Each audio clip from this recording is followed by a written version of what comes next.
Hey everyone, welcome back to Wix I hope you're having a fantastic day. My name is Ryan, and in today's video, we are going to be perfecting the space between your elements on your website. For example, as we can see from this website so far, there's a lot of inconsistencies with the spacing between our elements. And so I'm basically just going to be teaching you some tips and tricks for what I do to kind of perfect the spacing. Also, sometimes things like this repeater here can kind of mess up the height of your sections. So I'm also going to be teaching you a trick that I personally use to kind of prevent this little glitch. But let's go ahead and get started. So let's just start from the very top. So the first tip that I kind of want to show you is, let's say we want to add consistent spacing between our heading text and our paragraph text. So one thing that you can do is kind of just drag it up until it snaps right underneath. And using your arrow keys on your keyboard, if I press left, 1, 2, 3, 4, 5, 6, 7, 8, 9, 10, you're basically going to notice that I moved it over by 10 pixels. However, if you use the shift and arrow key, it actually moves the element by 10 pixel increments. So if I bump it back to the right using the shift arrow key, it basically put it back into place how I wanted it. But let's say we want to add 15 pixels of spacing in between our paragraph and our heading text. So we'll use the shift and down arrow key once, and then we'll press down 5 more times. And now we basically have 15 pixels of space in between these fields right here. And that looks pretty good. But let's say you don't want to have to do that for every single element on your website. So one thing you can do is come over to add. We'll go to decorative. And I'm just going to drag out this little box right here. So what I'm going to do is actually put this right underneath our text element. And then I'm going to drag the bottom of the box up to just like this. And you'll notice that the height is set to 15 pixels. So I'm just going to drag this right underneath this text element right here. And maybe we want this button to be right underneath it. So we'll just drag this button until it connects with the little box we created. And now this section looks like it has really good spacing between the elements. The next thing I would typically do is grab each of these elements and I'll group them together. And then I'd come over to the toolbar, which if you don't see it, you'll be under tools, and just make sure that toolbar is toggled on. And I would, with this element selected, come over to the alignment options and just make sure it is centered. That way it gives it equal spacing between the top and the bottom. But now that we have this little vector art right here, we can easily just copy it, and we'll just delete it from here. And we'll come down to the bottom, and maybe we'll find different elements on the website that we can actually apply this. So I'm just going to paste it right here. And with it pasted, let's just go ahead and move it right here. And maybe we can bump this text up right underneath it. Perfect. Then we'll go ahead and put it underneath this, and we'll attach it here as well. Perfect. Now with this right here, these aren't aligned up perfectly. So let's just go ahead and put these in the same positions. Just like that. And now we'll go ahead and grab this little element right here, and we'll go ahead and move the button. Perfect. And I think I already did it for the text here, but we can double check by moving this here, which it looks like I did not do it correctly. So we'll just go ahead and grab the button and paragraph and just move it up. So now the spacing here looks consistent. Although I will say that for this section, we might want to consider maybe 20 pixels. So I'm going to grab both of these and both of these and move it down by 5 more pixels. 1, 2, 3, 4, 5. And I think that gives it a little bit more space in between the elements.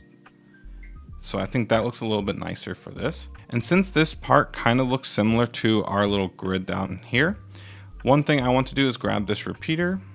We'll go into layout, and let's just see what the spacing between elements is. It's 98 pixels. Let's just bump that up to 100 just for ease.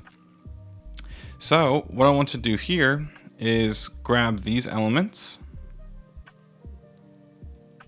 We'll go ahead and group them together.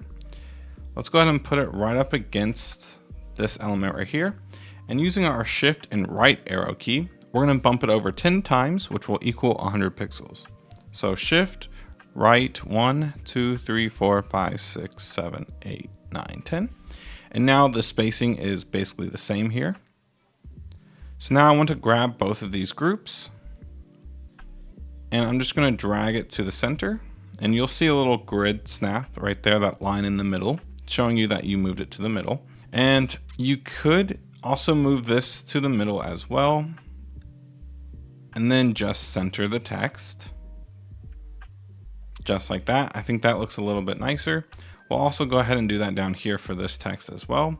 We'll make sure that this text is aligned to the middle, and then we want to align the whole element to the middle as well. So I think that looks good right there.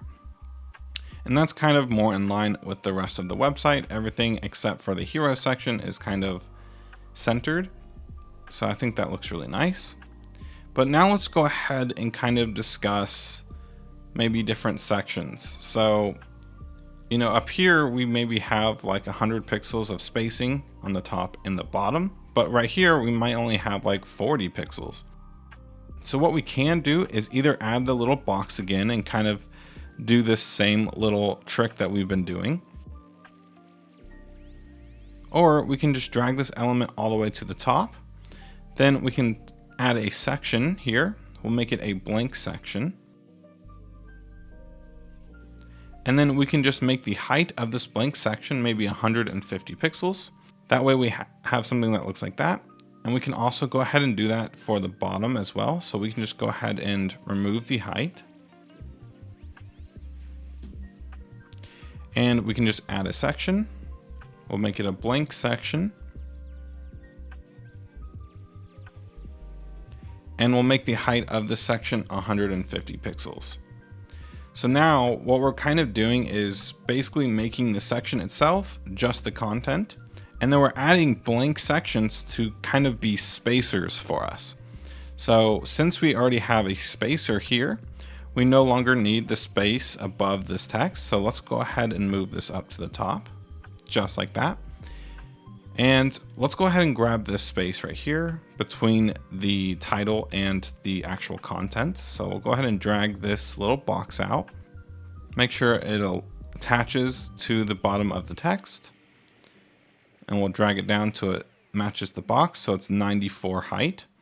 So let's go ahead and drag this down here to this section. Let's go ahead and put this right underneath the text. Then we'll grab the repeater and we'll move it up to where it snaps with that box. Perfect. And we'll go ahead and delete the box. And now we can go ahead and remove the height from the section and add a new section that's going to be blank. And of course, we'll set it to 150 pixels. And this will basically just be our spacer. So as you can see from the website already, it's already starting to come together and look a little bit nicer just from the little tweaks of spacing that we've been applying to it. The last section that we have on the website is this one down here. Now, what I will say is the bigger the text is, you might want to add a little bit more spacing. So maybe instead of 15 pixels, we can do something like 20. So let's do 1, 2 using the shift key. And then we'll grab the button as well. And we'll add maybe like 15 pixels here. And then of course, we'll grab all the elements, group them together, and make sure it's centered in the section. But if we go ahead and press preview on the website, you'll already notice just these small changes that we've been making to spacing these elements out have already made quite a huge difference in the way that the website looks. And I would say it's already looking a little bit more professional than it was before. But that's basically going to wrap it up for today's video. If you all did enjoy, please consider giving this video a like and consider subscribing for more Wix and Editor X content coming out really soon. Thank you all again, and I'll see you on the next one.